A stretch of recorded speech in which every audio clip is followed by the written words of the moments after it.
enough, or a discomfort with being judged. When someone ignores you, the anger may be covering a feeling of being unimportant or overlooked. If you only focus on the surface anger, you miss the real issue. And if the real issue is not addressed, the pattern continues. Understanding this does not mean you become overly analytical in every moment. It means you develop insight into your own emotional structure. Over time, you start recognizing not just that you are angry, but why you are angry. Another key factor is habit.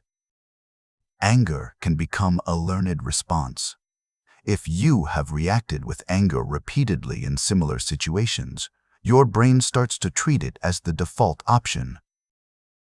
The pathway becomes stronger with repetition. This is why some people feel like they have a short temper. It is not that they are incapable of control. It is that they have trained their mind to react quickly. The encouraging part is that this process can be reversed. Just as anger can become a habit, control can also become a habit. But it requires consistent effort. Every time you choose to pause instead of react, you weaken the old pattern and strengthen a new one.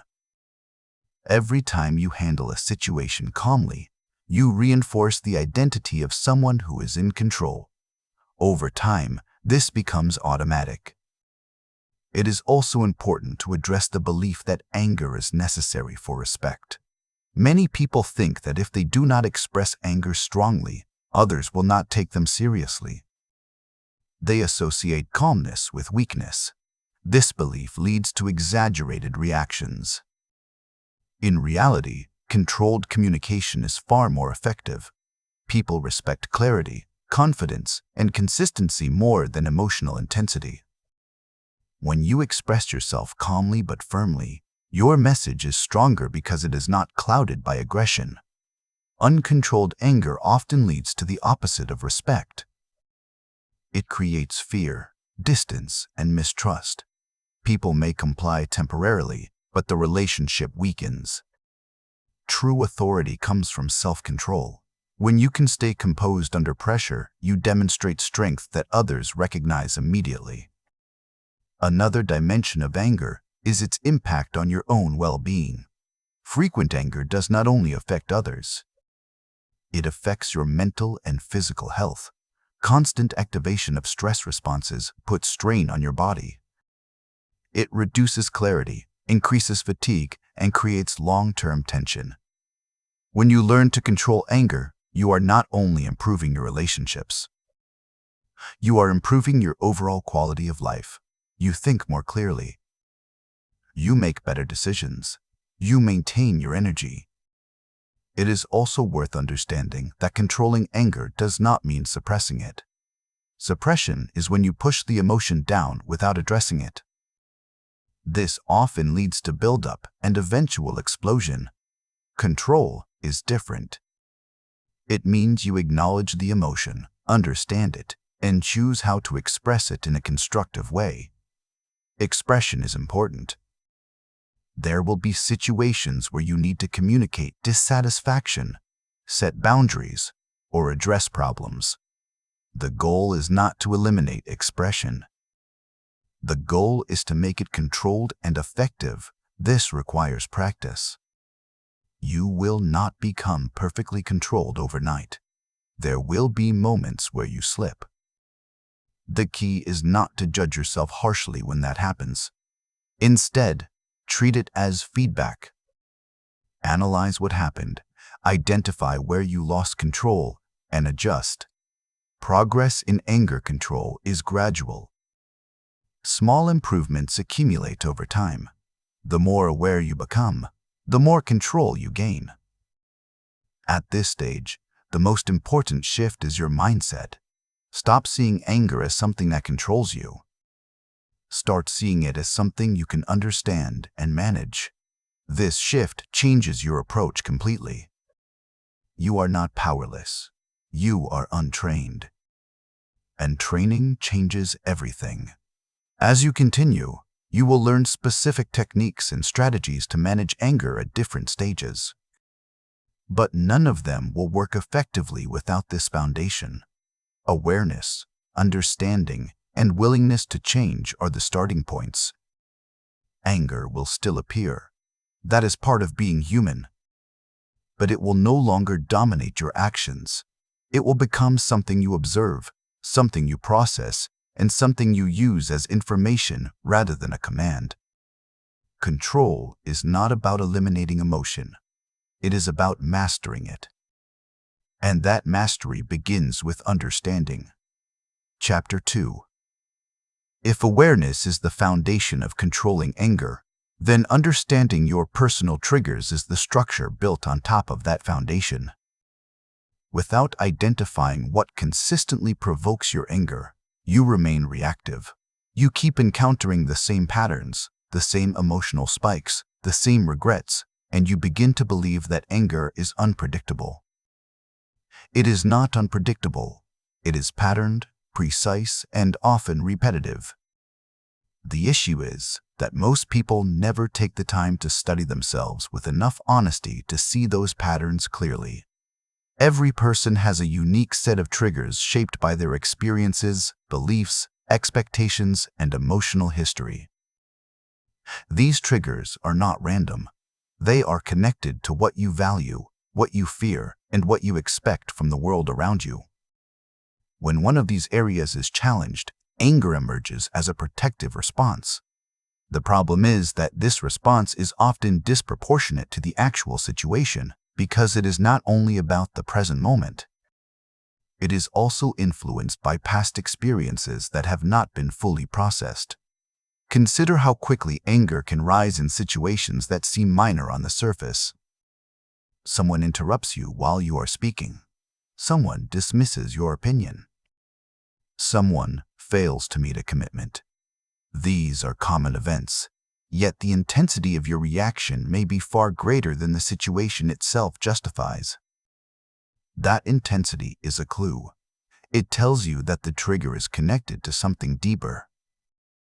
To gain control, you must begin observing these reactions with precision, not in a vague way, but in a structured and deliberate manner. After each incident of anger, take time to analyze what happened. What exactly triggered you? What did the other person do or say? What did you immediately think? What did you feel in your body? What action did you take? Writing this down is highly effective because it forces clarity. When thoughts remain in your mind, they are often distorted. When you put them into words, they become more concrete and easier to examine. As you repeat this process, patterns begin to emerge.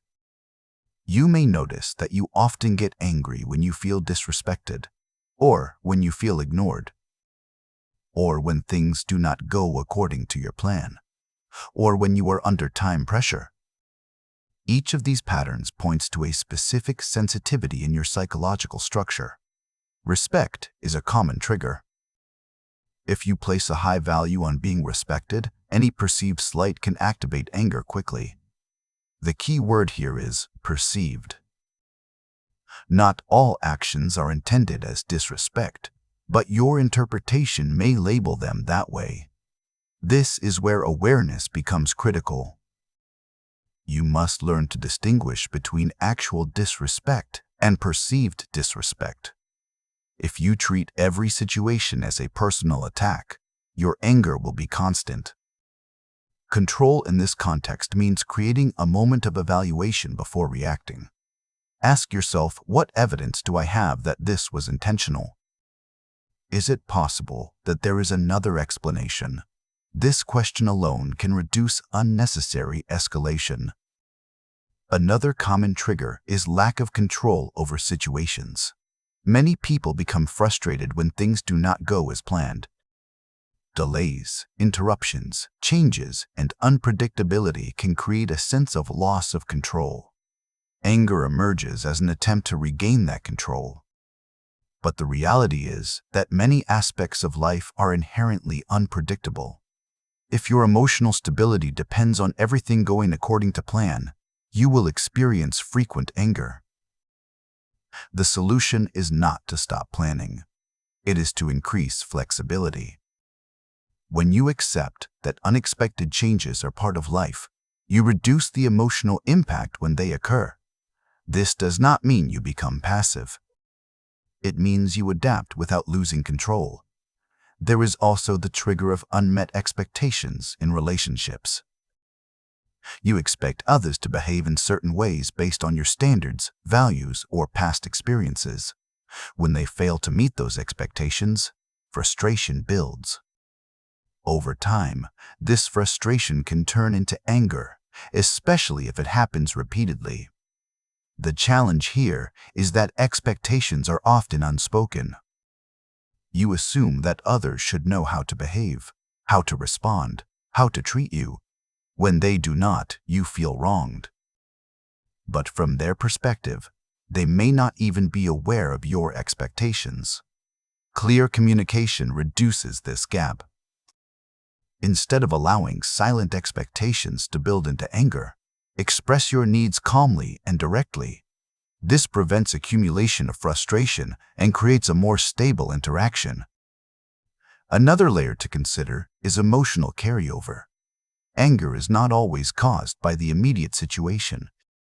Sometimes, it is the result of accumulated stress from multiple sources.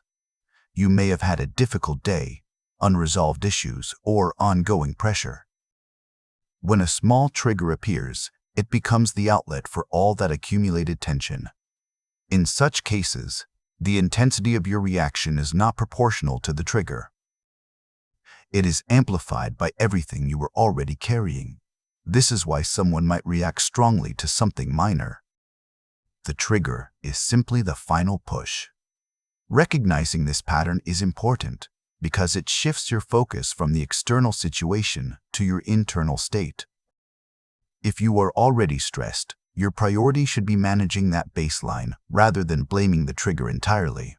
There is also the influence of past experiences, particularly unresolved ones. If you have experienced situations where you felt powerless, disrespected, or hurt, similar situations in the present can activate those memories.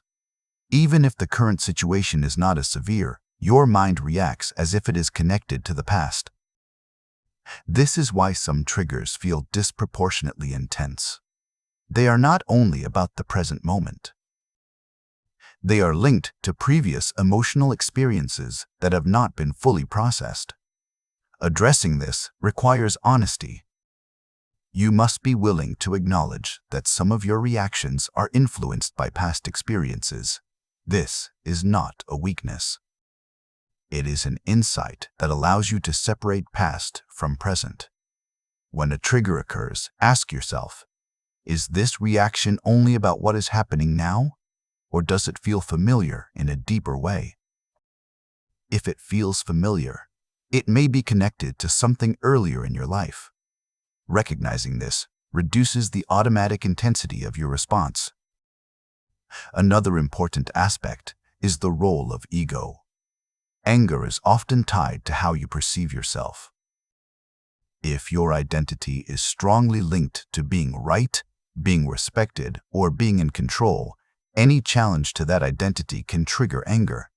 Your reaction is not only about the situation, it is about protecting your self-image. For example, if someone corrects you and your identity is strongly tied to being knowledgeable, you may feel threatened. Anger becomes a defense mechanism to protect that identity. The stronger the attachment to a particular self-image, the more sensitive you become to anything that challenges it. The solution is not to eliminate identity. It is to make it more flexible. When your sense of self is not rigid, you become less reactive. You can accept feedback, handle disagreement, and adapt without feeling threatened. There is also the pattern of justification. After reacting with anger, many people justify their behavior by focusing on the trigger. They say the other person caused it. They say the situation demanded it. This prevents growth because it removes responsibility. Taking responsibility does not mean blaming yourself for everything. It means recognizing that your reaction is your choice. The trigger may come from outside, but the response is controlled by you. This shift in perspective is powerful. When you stop justifying and start analyzing, you gain the ability to improve. You begin to see anger not as something that happens to you, but as something you can influence. One effective exercise is to review your anger incidents at the end of each day. Identify what triggered you, how you reacted, and what you could have done differently. This is not about self-criticism. It is about learning. Over time, this practice builds awareness and reduces repetition of the same patterns. You begin to anticipate triggers before they fully activate. This anticipation gives you an advantage.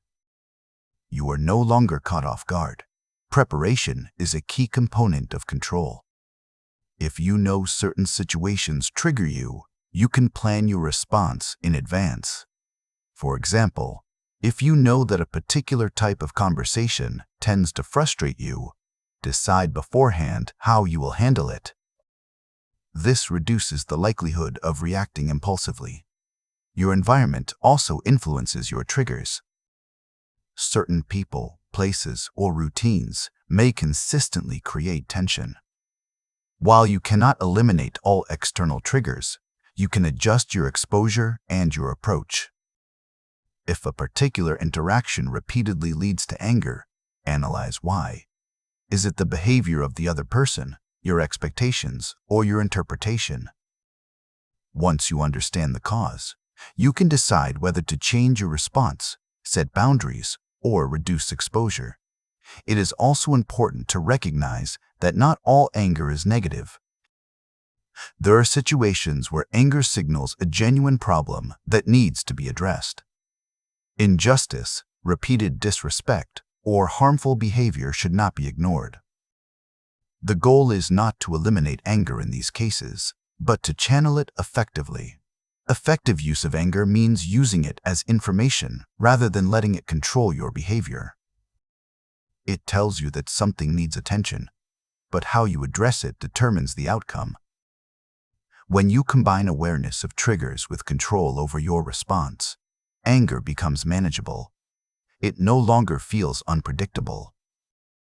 It becomes something you can anticipate, understand, and handle. This level of control does not happen instantly. It develops through consistent observation, analysis, and adjustment. Each time you identify a trigger and respond more effectively, you strengthen your ability. Over time, situations that once caused intense anger begin to feel manageable. The same triggers appear, but your reaction changes. This is the result of training your mind. You are not removing triggers from your life. You are changing your relationship with them. And that change is the beginning of real control. Chapter 3. If triggers explain why anger begins, then your body explains how quickly it takes control. Before you consciously realize that you are angry, your body has already shifted into a different state. This is not a metaphor. It is a measurable physiological response. Your nervous system activates, your heart rate increases, your muscles tighten, your breathing changes, and your focus narrows toward the perceived threat. This process is fast, automatic, and deeply ingrained. Understanding this is critical because it changes how you approach anger control. If you try to control anger only at the level of thoughts after your body is already fully activated, you are working against a system that is designed to override calm reasoning. That is why in moments of intense anger, logic feels weak. It is not that you lack intelligence. It is that your body is operating in a mode where survival takes priority over reflection. The key insight is that you can influence this process through your body. You may not be able to stop the initial surge of anger, but you can prevent it from escalating by regulating your physiological response. This is where real-time control begins. Start by recognizing the early physical signals of anger. These signals appear before your reaction becomes visible to others. Your jaw may tighten slightly. Your shoulders may rise. Your breathing may become shallow. There may be a subtle increase in tension throughout your body. These are not random sensations. They are indicators that your system is shifting into a reactive state. Most people ignore these signals until they become intense. By then, control is much harder. Your goal is to detect them early and respond immediately, not with words or actions directed at others, but with internal regulation. Breathing is one of the most direct ways to influence your nervous system. It is both automatic and controllable, which makes it a powerful tool. When you are calm, your breathing is slow and steady. When you are angry, it becomes fast and shallow. By deliberately changing your breathing pattern, you can send a signal back to your brain that reduces the intensity of the response. The technique is simple but requires discipline. Inhale slowly through your nose, allowing your lungs to fill completely. Do not rush it. Then exhale even more slowly, making the exhale longer than the inhale. This extended exhale activates the part of your nervous system responsible for calming your body. Repeat this cycle several times. The effectiveness of this method depends on consistency. Doing it once will not create a significant shift. Repeating it with focus will gradually reduce the intensity of the anger. You are not trying to eliminate the emotion instantly. You are lowering it to a level where you can think clearly again. Another important aspect is posture. Your body position influences your emotional state more than you may realize.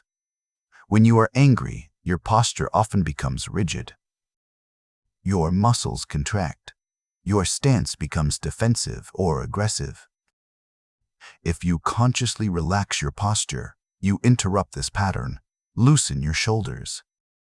Unclench your jaw. Release tension in your hands. These actions may seem small, but they send signals to your brain that reduce the sense of threat. The body and mind are constantly communicating. When you change one, you influence the other. Movement is also a powerful regulator. When anger builds up, it creates physical energy in your system. If that energy is not released, it intensifies. This is why people feel the urge to shout, hit, or act aggressively. The energy needs an outlet. Instead of destructive actions, use controlled movement. Walk away from the situation if possible. Even a short walk can help dissipate the buildup. If walking is not an option, shift your position, stretch slightly, or focus on controlled physical actions like pressing your feet firmly into the ground.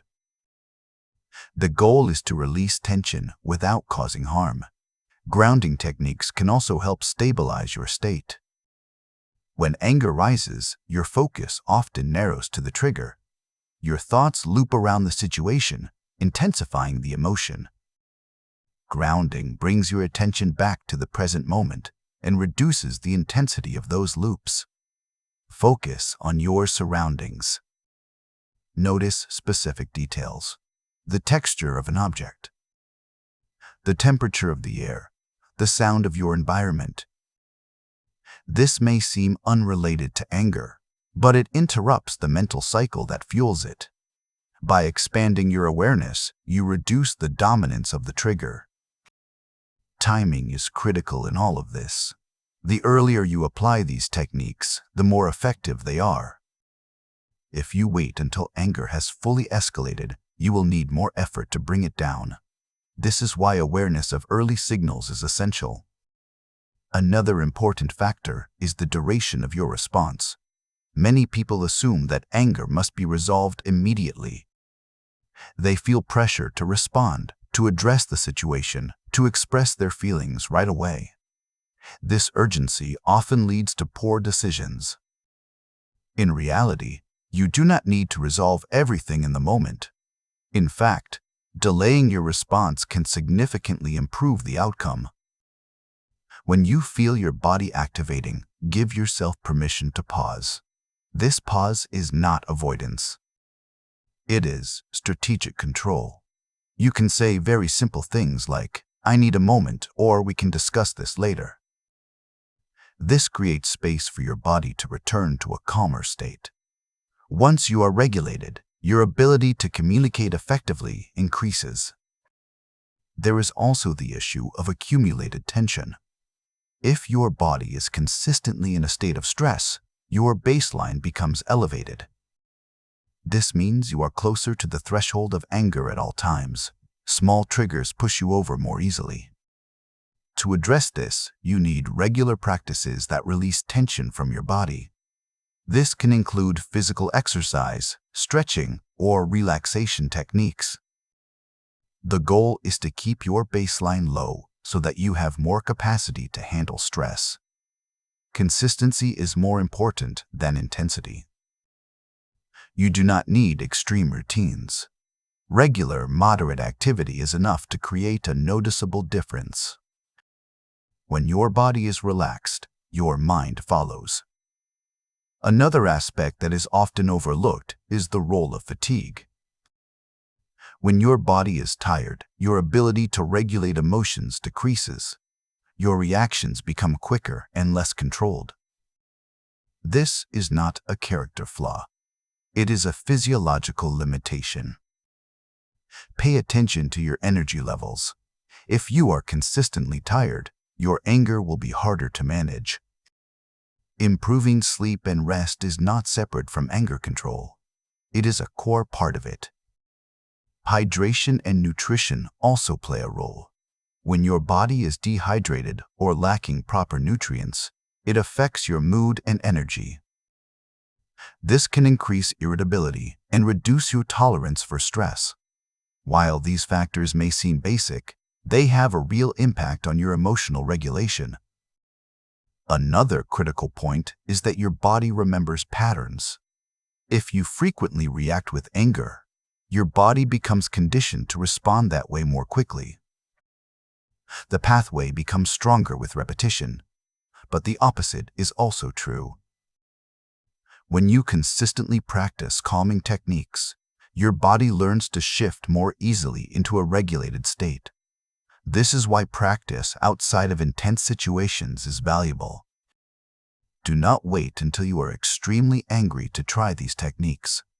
Practice controlled breathing when you are calm. Practice relaxing your body during normal moments. This builds familiarity and makes it easier to apply when it matters most. There is also a psychological benefit to this approach.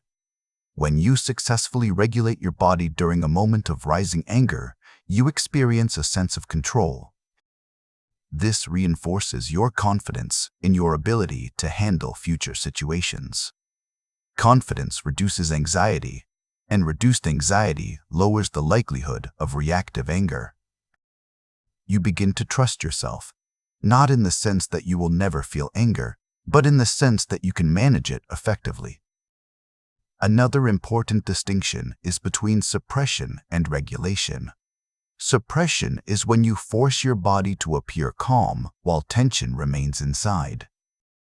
This often leads to delayed reactions or internal stress. Regulation is when you actively reduce the physiological intensity of the emotion. The techniques discussed here are about regulation, not suppression. You are not pretending to be calm. You are creating calm within your system. It is also important to recognize that some situations will still feel intense despite your efforts.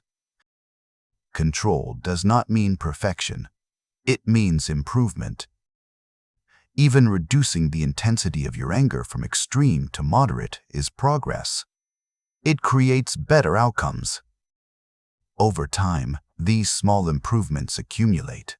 Situations that once triggered strong reactions become manageable. Your recovery time becomes shorter. Your reactions become more deliberate. You begin to operate differently, not because the world has changed, but because your internal response has changed. The body is the first battlefield of anger. If you can manage your physiological response, you gain a significant advantage. You interrupt the automatic escalation and create space for conscious choice. That space is where control exists. And the more you practice creating that space, the more natural it becomes. Without fuel, even the strongest engine cannot run for long. This is why some moments of irritation fade quickly, while others escalate into full emotional reactions that last for hours or even days. The difference is not the situation alone. It is the mental narrative you build around that situation. Your mind does not simply observe events. It interprets them. It assigns meaning, intention, and significance within seconds. This interpretation is often automatic, shaped by your past experiences, beliefs, and expectations. The problem is that these interpretations are not always accurate, yet you treat them as facts, and your emotional response follows accordingly. When someone says something that triggers you, your mind instantly creates a story. He is disrespecting me. She is ignoring me on purpose. They are trying to make me look foolish. This is unfair. This always happens to me. These thoughts feel real because they appear so quickly and with such certainty. But speed does not equal accuracy. Many of these thoughts are assumptions, not verified truths. Anger grows when these assumptions are negative and absolute. The more certain you are that you have been wronged, the more intense your anger becomes. This is why controlling anger requires you to examine your thinking, not just your behavior. The first step is to become aware of your automatic thoughts. This may seem difficult at first because these thoughts happen so quickly. But with practice, you can learn to catch them. When you feel anger rising, pause and ask yourself a simple question. What am I telling myself right now? Put your thoughts into clear words. Instead of saying, I am angry, say, I am thinking that this person is disrespecting me, or I am thinking that this situation is unfair. This shift is powerful because it separates you from the thought. You are no longer completely inside the emotion. You are observing it. Once you identify the thought, the next step is to question it. Not in a vague way, but with precision. Ask yourself, what evidence do I have that this interpretation is correct? Is there another possible explanation? Could I be misunderstanding the situation? This does not mean you deny your perspective. It means you test it. Your brain is designed to detect threats quickly, even when they are not real. This bias helped humans survive in dangerous environments. But in modern life, it often leads to overreaction. A neutral comment can be interpreted as criticism. A simple mistake can be seen as intentional harm. Without questioning these interpretations, anger becomes frequent and intense. Consider how often miscommunication leads to conflict. One person says something with one intention, and the other interprets it differently. The reaction is based not on what was actually meant, but on what was assumed. When both people react to their assumptions, the situation escalates quickly. By questioning your thoughts, you interrupt this chain reaction. You create a moment where accuracy becomes more important than immediate reaction. This reduces unnecessary conflict. Another pattern that fuels anger is overgeneralization. This is when you take one event and turn it into a broad conclusion. This always happens to me. People never respect me. Nothing ever goes right. These statements feel powerful, but they are rarely true. They exaggerate the situation and make it feel larger than it actually is. When you think in these terms, your anger is not only about the current situation. It becomes about an entire imagined pattern of injustice. This amplifies the emotional intensity. To counter this, bring your thinking back to specifics. This happened once. This is one situation. This does not define everything. By grounding yourself in reality, you reduce the emotional weight. There is also the pattern of personalization. You assume that other people's actions are directly related to you. Someone is quiet and you think they are upset with you. Someone makes a mistake and you think it was intentional. This creates unnecessary emotional reactions. In reality, people are often focused on their own concerns. Their actions may have little to do with you. By reducing personalization, you reduce unnecessary anger. Another critical factor is expectation. Your expectations shape how you interpret events. If you expect people to behave in a certain way and they do not, you feel frustrated. That frustration can quickly turn into anger. Expectations are not inherently negative. They help you set standards and goals. The problem arises when they become rigid. When you believe that things must happen a certain way, any deviation feels unacceptable. Flexibility is essential. When you accept that people and situations are imperfect, you reduce the emotional impact of unmet expectations. This does not mean you lower your standards. It means you adjust your reactions. Language plays a significant role in this process. The words you use in your mind influence your emotions. Strong, absolute language increases intensity. Words like always, never, completely, and unacceptable make situations feel more extreme. Replace these with more balanced language. Instead of saying, "This is unacceptable," say, "I do not like this." Instead of saying "this always happens," say "this happened again." This subtle shift reduces emotional intensity without denying your experience. Another important concept is cognitive distortion. These are patterns of thinking that are biased or inaccurate.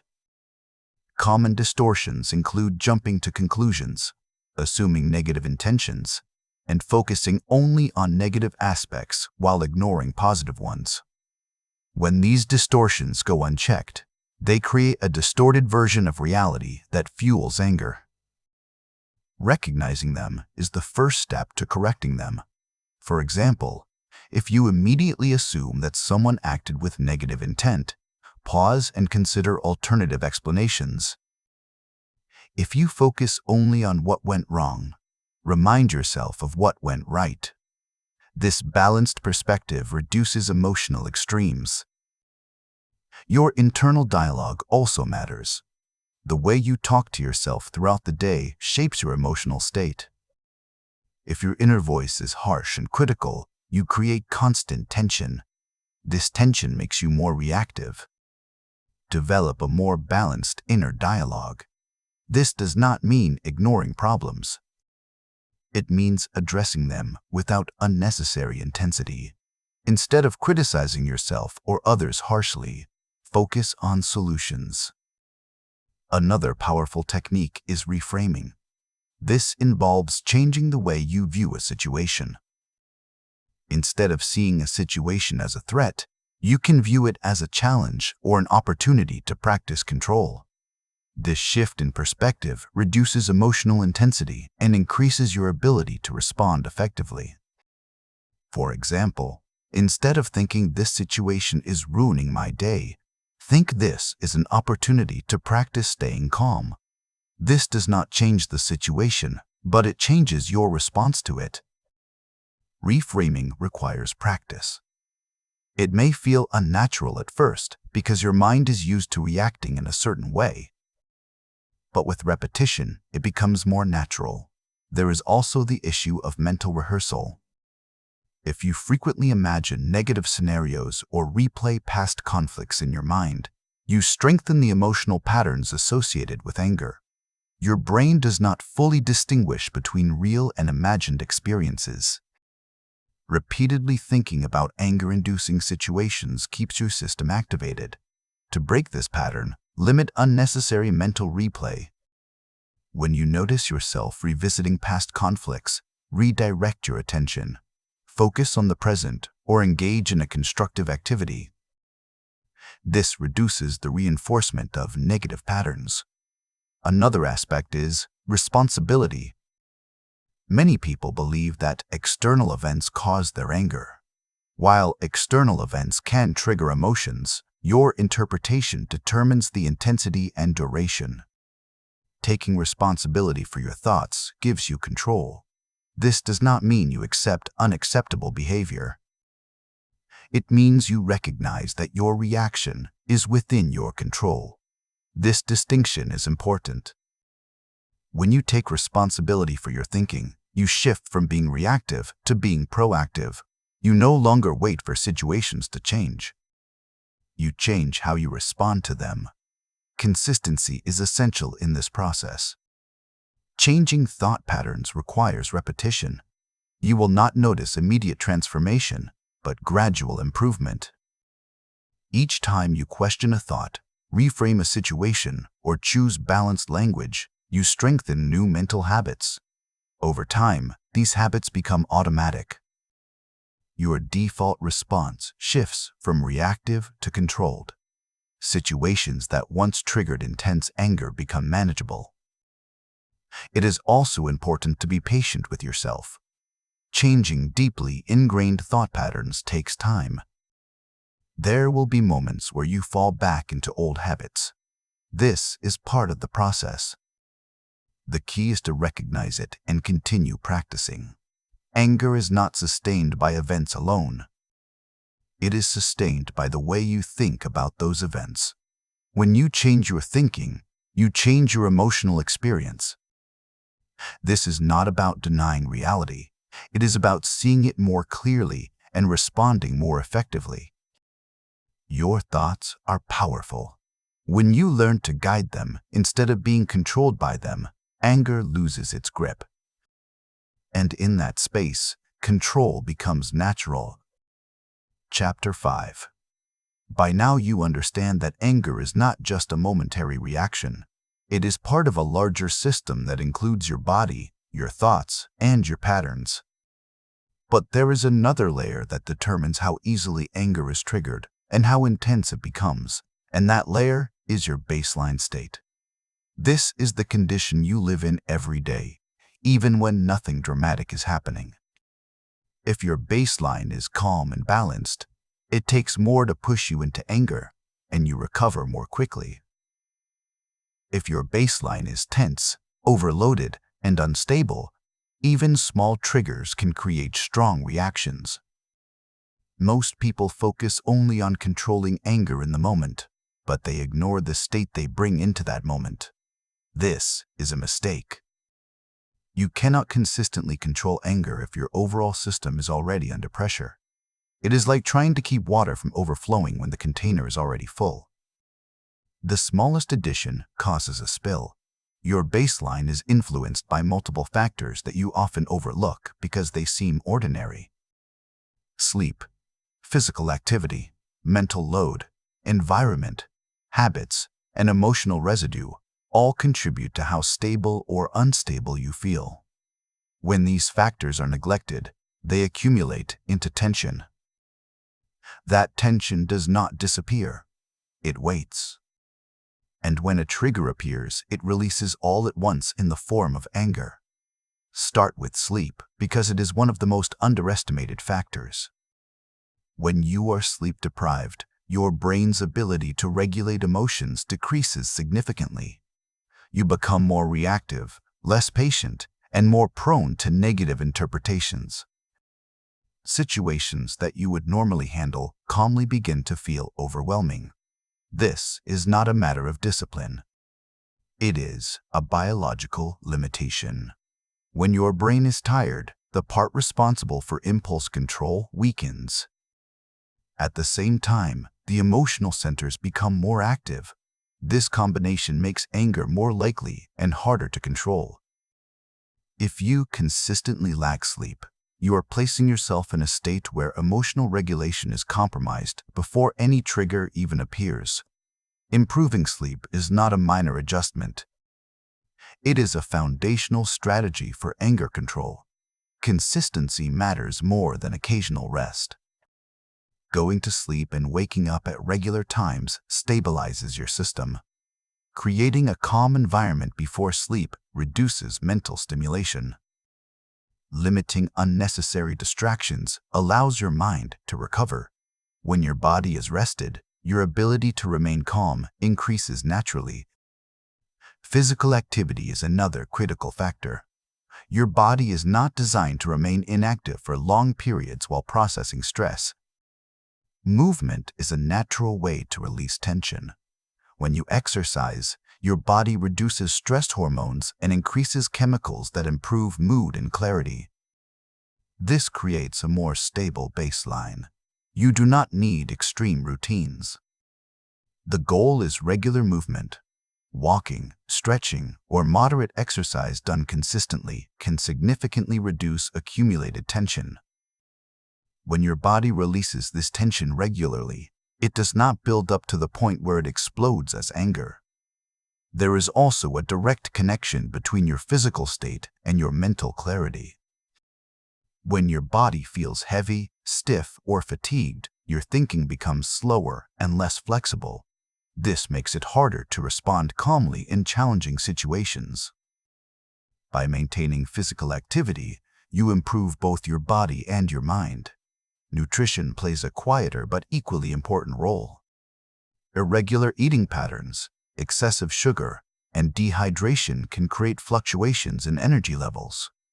These fluctuations affect your mood and increase irritability. When your energy drops suddenly, your tolerance for frustration decreases. You become more reactive, not because the situation changed, but because your internal state did. Stabilizing your nutrition means providing your body with consistent energy. Regular meals, balanced intake, and proper hydration create a steady internal environment. This stability reduces sudden shifts in mood and makes anger less likely. Another major contributor to your baseline is mental load. This includes everything you are carrying in your mind that has not been resolved. Unfinished tasks, ongoing worries, unresolved conflicts, and constant overthinking all add to your internal pressure. Each of these may seem manageable on its own, but together they create a heavy burden. When your mind is overloaded, your capacity to handle additional stress decreases. A small trigger feels larger because it is added to an already full system. This is why you may react strongly to something minor after a stressful day. The trigger is not the only cause. It is the final addition to an already overloaded mind. To manage this, you need regular mental clearing. This can be done through writing, reflection, or simply setting aside time to process your thoughts. When you put your thoughts into words, you organize them. You reduce the chaos. This creates space in your mind. Another approach is prioritization. Not everything requires immediate attention. When you try to handle everything at once, you create unnecessary pressure. By focusing on what truly matters and letting go of what does not, you reduce your mental load. Your environment also shapes your baseline. If you are constantly surrounded by noise, conflict, or pressure, your system remains activated. Even if you are not directly involved, the atmosphere affects you. Over time, this creates a state of constant tension. Evaluate your environment carefully. Identify elements that increase stress and look for ways to adjust them. This may involve organizing your space, reducing unnecessary distractions, or limiting exposure to negative interactions. Small changes in your environment can have a significant impact on your baseline. Relationships are another key factor. Repeated negative interactions create ongoing tension. If you frequently engage with people who provoke frustration, your baseline remains elevated. This does not mean you avoid all difficult interactions, but it does mean you manage them consciously. Set boundaries where necessary. Communicate clearly and calmly. Do not allow repeated patterns of frustration to continue without addressing them. When you protect your emotional space, you reduce the buildup of anger. There is also the concept of emotional residue. Every unresolved emotional experience leaves a trace. If you do not process it, it stays within you. Over time, these residues accumulate and contribute to your baseline tension. For example, if you experience frustration but do not express or process it, it does not disappear. It becomes part of your internal state. The next time a trigger appears, it adds to this existing tension.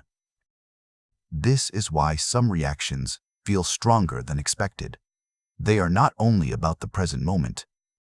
Processing emotions does not require dramatic actions. It requires acknowledgement. Recognize what you feel and allow yourself to understand it. This can be done through reflection or conversation. When you process emotions regularly, they do not accumulate. Another important factor is your daily habits. Small habits repeated consistently shape your baseline more than occasional actions. If your daily routine includes constant stimulation, lack of rest, and minimal reflection, your baseline will remain unstable. If your routine includes balance, movement, and mental clarity, your baseline improves. Consistency is more important than intensity. You do not need extreme changes. You need steady, sustainable habits that support a calm state. Your identity also influences your baseline. If you see yourself as someone who is easily angered, you reinforce that pattern. Your actions align with your self-perception. Changing this requires evidence. Each time you handle a situation calmly, you create a new reference point. Acknowledge these moments. Recognize that you are capable of control. Over time, your identity shifts. You begin to see yourself as someone who remains composed. This shift reduces the likelihood of reactive anger. There is also the role of anticipation. If you expect situations to be stressful or frustrating, your body prepares for that. This increases your baseline tension before anything even happens. While some anticipation is useful, constant negative expectation creates unnecessary stress. Approach situations with a neutral mindset. Allow events to unfold before assigning meaning. This reduces pre-activation of your stress response. Another critical aspect is recovery. Even with good habits, you will experience stress. What matters is how quickly you return to a balanced state. Recovery is not automatic. It requires intentional actions. After a stressful event, take time to reset. This could involve a short walk, deep breathing, or quiet reflection. Without recovery, stress accumulates. With recovery, your baseline remains stable. It is also important to recognize that improving your baseline is a long-term process. You will not see immediate transformation, but consistent effort leads to gradual improvement. Over time, you will notice that situations that once triggered strong anger no longer have the same effect.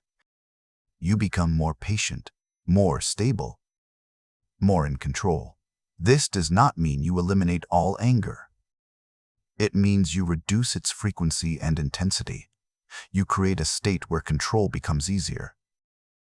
When your baseline is balanced, you are not constantly reacting. You have space to think. You have energy to respond deliberately. You are not overwhelmed by every trigger. This is the advantage of working on your baseline. It makes every other technique more effective. Awareness becomes clearer. Breathing becomes easier. Thought control becomes more accessible. Everything works better when your system is not overloaded. Anger control is not only about moments of pressure. It is about the state you maintain every day. And when that state becomes stable, control is no longer a struggle. It becomes your natural way of operating. Chapter 6. Up to this point, you have learned how anger forms, how your body reacts, how your thoughts fuel it, and how your baseline state determines your overall stability. Now comes one of the most critical transitions in mastering anger, the shift from reacting to responding. This is not a small adjustment. It is the difference between being controlled by your emotions and being in control of them. Most people live in a reactive mode without realizing it. A situation happens, and they respond instantly based on habit, emotion, and impulse. There is no pause, no evaluation, no choice. The reaction feels natural because it is familiar. But familiarity does not mean effectiveness. In fact, reactive behavior is often the root of regret, conflict, and long-term damage. A response is different. A response is deliberate. It is chosen, not automatic. It is aligned with your values and your long-term goals, not just your immediate emotional state. Developing the ability to respond instead of react is one of the highest forms of self-control. The challenge is that reaction feels faster and easier. It requires no effort. Response requires awareness, pause, and decision-making. In the beginning, this feels unnatural because your mind is used to reacting. But with practice, responding becomes your new default. The first element in this transition is the pause. This is the moment between the trigger and your action. It may last only a few seconds, but it changes everything. Without this pause, you are operating on autopilot. With it, you regain control. The pause is not passive. It is active awareness. When you feel anger rising, you consciously decide not to act immediately. You hold your response for a moment. This creates space for your mind to catch up with your body. During this pause, your focus shifts inward. You notice what is happening within you. You recognize the physical sensations, the thoughts, and the urge to react. Instead of being consumed by them, you observe them. This observation reduces their intensity. Many people resist pausing because they feel that it makes them weak or that they will lose control of the situation. This belief is inaccurate. Pausing is not avoidance. It is strategic control. It allows you to respond more effectively rather than impulsively. The next element is clarity. Once you create space, you must decide how to use it. Ask yourself, what outcome do I want from this situation? Not what do I feel like doing, but what result do I want to achieve? This question shifts your focus from emotion to intention. If your goal is to resolve a conflict, maintain a relationship, or communicate effectively, your response will be different from a reaction driven by anger. For example, if someone says something that triggers you, your immediate reaction might be to argue or respond aggressively. But if your goal is to maintain respect and clarity, your response will be calmer and more precise. This does not mean you ignore the issue. It means you address it in a way that leads to a better outcome. Another important aspect is timing. Not every situation requires an immediate response. In fact, many situations benefit from delay. When emotions are high, communication often becomes ineffective. Words are chosen poorly, tone becomes aggressive, and the message is lost. Giving yourself time to calm down allows you to return to the situation with clarity. This does not mean you avoid it. It means you choose a better moment to address it. Simple statements can create this space. You can say, "I need a moment to think," or "We can discuss this later." These statements are not signs of weakness. They are signs of control. There is also the skill of controlled expression. Many people believe that controlling anger means suppressing it completely. This is not accurate. Suppression leads to buildup and eventual release in a more intense form. Control means expressing your thoughts and feelings in a measured and constructive way. When you respond instead of react, your communication becomes clearer. You focus on the issue rather than attacking the person. You use precise language instead of emotional outbursts. For example, instead of saying, "You never listen," you can say, "I feel frustrated when I am interrupted." This shifts the conversation from accusation to expression. It reduces defensiveness and increases the chance of resolution. Tone is equally important. Even if your words are correct, an aggressive tone can escalate the situation. A calm and steady tone communicates confidence and control. It allows your message to be heard without unnecessary resistance. Listening is another critical component of responding. When you are angry, your focus is often on what you want to say. You are preparing your argument rather than understanding the other person. This leads to miscommunication and escalation. Responding requires you to listen actively. This does not mean you agree with everything. It means you understand the perspective before replying. When people feel heard, they are less defensive and the conversation becomes more productive. There is also the concept of emotional responsibility. When you react, you often blame the other person for your emotions. You say they made you angry. While they may have triggered the emotion, your response is your responsibility. Taking responsibility does not mean accepting unacceptable behavior. It means recognizing that your actions are within your control. This perspective empowers you. You are no longer dependent on others to manage your emotions. Another important skill is choosing your battles. Not every situation requires a response. Some triggers are minor and do not deserve your energy. Reacting to everything creates unnecessary stress and conflict. Ask yourself, is this worth my time and energy? Will this matter in the long term? If the answer is no, letting it go is often the best response. This is not avoidance. It is prioritization. Letting go requires strength. It means you are not driven by the need to prove yourself in every situation. You choose peace over unnecessary conflict. There is also the role of perspective. When you step back and look at a situation from a broader view, its intensity often decreases. What feels urgent in the moment may not be significant in the long term. Developing this perspective helps you respond more calmly. You are not consumed by the immediate emotion. You see the situation in context. Another aspect of responding is preparation. If you know certain situations trigger you, you can plan your response in advance. This reduces the likelihood of reacting impulsively. For example, if you know that a particular type of conversation often leads to frustration, decide beforehand how you will handle it. This preparation gives you a clear path to follow when the situation arises. Practice is essential. You will not always respond perfectly. There will be moments where you react instead of respond. This is part of the process.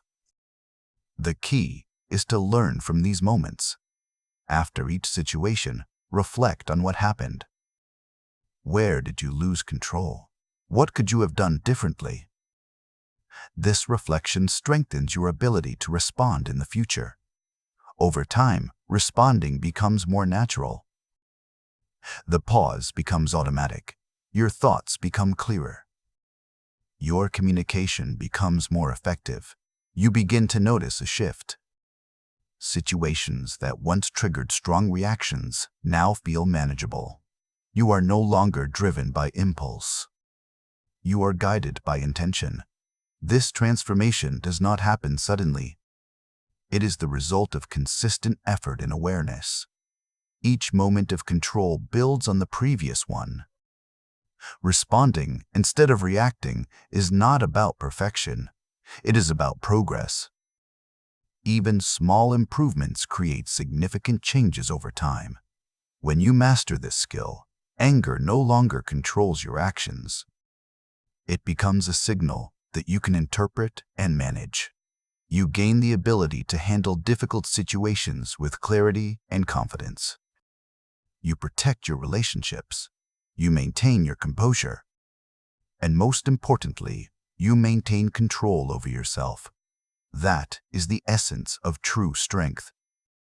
Chapter 7. There is a stage in anger mastery that most people never reach, not because it is complicated, but because it requires honesty of a different kind. It is the stage where you stop treating anger as something that happens to you and start recognizing it as something that is deeply shaped by your identity, your self-image, and the internal standards you silently enforce on the world and on yourself. At this level, anger is no longer just a reaction to events. It becomes a reflection of how rigid or flexible your sense of self is. Every human being carries an internal model of who they are supposed to be. This model includes ideas like how others should treat them, how competent they should appear, how much respect they deserve, how much control they should have over situations, and how life should unfold in general. These internal rules are not always conscious, but they are extremely powerful. When reality violates these rules, emotional resistance appears. If the violation is mild, you feel irritation. If it is strong, you feel frustration. If it hits deeply held identity structures, it becomes anger. This is why two people can experience the same situation and have completely different emotional reactions. The situation itself is not the sole cause. The difference lies in what the situation represents to each person internally. For one person, a disagreement may simply be a difference of opinion. For another, it may feel like a challenge to their intelligence or authority. For one person, being ignored may be neutral. For another, it may feel like rejection or invisibility. The external event is identical, but the internal meaning is not. At this stage of understanding, you begin to see that anger is not only about triggers or thoughts, or even physiological responses. It is also about identity protection. When your identity feels threatened, your mind activates defensive mechanisms. Anger is one of those mechanisms. It creates a sense of power in moments where you feel psychologically weakened. It pushes back against anything that challenges your self-concept. This is why ego is so closely tied to anger. Ego in this context is not arrogance. It is the mental structure that defines me. The stronger and more rigid this structure is, the more sensitive it becomes to external disruption. If your identity depends heavily on being right, then disagreement feels threatening. If your identity depends on being respected at all times, then perceived disrespect feels intolerable. If your identity depends on control, then unpredictability becomes stressful. The solution is not to eliminate identity. That is neither realistic nor necessary. The solution is to make identity flexible. Flexibility means your sense of self is not shattered or threatened by every contradiction in the external world. You can still have values, standards, and goals, but you do not collapse emotionally when those expectations are not met immediately. A flexible identity allows space between what is happening and what it means about me. That space is critical. Without it, every event becomes personal. With it, events remain external rather than internalized attacks. When someone disagrees with you, it is just disagreement, not a statement about your worth. When something goes wrong, it is a problem to solve, not a reflection of your competence. When someone behaves poorly, it is their behavior, not your identity being diminished. One of the most practical ways to develop this flexibility is to observe how quickly you turn situations into self-referential meaning. When something triggers you, ask, what does this mean about me that I am reacting this way? This question is not meant to criticize you. It is meant to expose the hidden layer of interpretation that is driving your emotional intensity. You will often find that the anger is not only about the situation itself, but about what you believe the situation implies. For example, if someone interrupts you, the surface interpretation may be frustration about interruption. But underneath, there may be a belief like, I am not being valued, or my voice does not matter. It is that deeper belief that intensifies the reaction. Once you identify that layer, you gain leverage. Because beliefs are not fixed facts. They are learned interpretations. And what is learned can be reshaped. Another important aspect of identity-based anger is the need to be seen a certain way. Many people unconsciously maintain a self-image that must be defended. This can be the image of being competent, strong, respected, intelligent, or in control. When reality does not match this image, emotional tension arises. For instance, if you see yourself as someone who is always composed, and then you feel yourself becoming emotional, you may become even more frustrated with yourself. Now, the anger is no longer only outward. It becomes inward as well.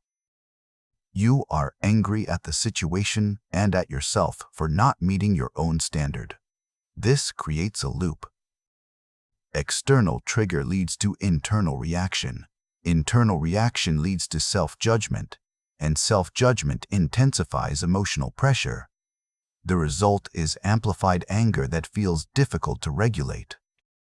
Breaking this loop requires a shift in how you relate to your own identity. Instead of treating your identity as something fixed that must be constantly validated, you begin to treat it as something evolving. You are not a finished product. You are a process. In a process, imperfection is not failure. It is information. When you adopt this perspective, mistakes and emotional reactions lose their threatening quality. They become data points. Instead of thinking, I should not have reacted like that, this proves I am weak, you begin to think this reaction shows me where I still have sensitivity, and I can work on it. This reduces self-directed anger significantly. Another important layer is expectation of fairness. Many people carry a deep belief that life should be fair, that people should behave reasonably, and that effort should always be rewarded proportionally. While these beliefs are understandable, they do not always align with reality. When reality contradicts these expectations, anger emerges. The issue is not that fairness is a bad value. The issue is rigidity. When fairness becomes an absolute expectation rather than a guiding principle, every deviation feels like injustice. And injustice triggers strong emotional responses. Developing emotional control requires recognizing that the world does not operate according to your internal rules. People are inconsistent. Situations are unpredictable. Effort does not always produce immediate results. When you accept this, not passively but realistically, you reduce the emotional shock of unmet expectations. This does not mean you stop striving for fairness or improvement. It means you stop attaching emotional instability to its absence. You can still work toward better outcomes without becoming emotionally destabilized when things fall short. At a deeper level, anger often reveals where your psychological boundaries are unclear. Boundaries define what you are willing to tolerate and what you are not. When boundaries are not clearly defined or communicated, you often experience repeated frustration. Over time, this frustration accumulates and turns into anger. For example, if you consistently allow situations that you dislike without addressing them, resentment builds. Each instance may seem small, but together they create emotional pressure. Eventually, a minor trigger releases all that accumulated tension. Clear boundaries prevent this buildup. When you communicate limits early and consistently, you reduce long-term emotional strain. Boundaries are not about controlling others. They are about protecting your internal stability. Another important realization is that not all anger is about the present moment. Some anger is delayed, emotional processing.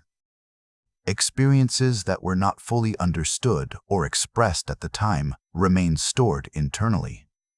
Later, when a similar situation occurs, the emotional response is stronger because it is connected to both present and past experiences. This is why certain triggers feel disproportionately intense. They are not isolated reactions. They are layered responses.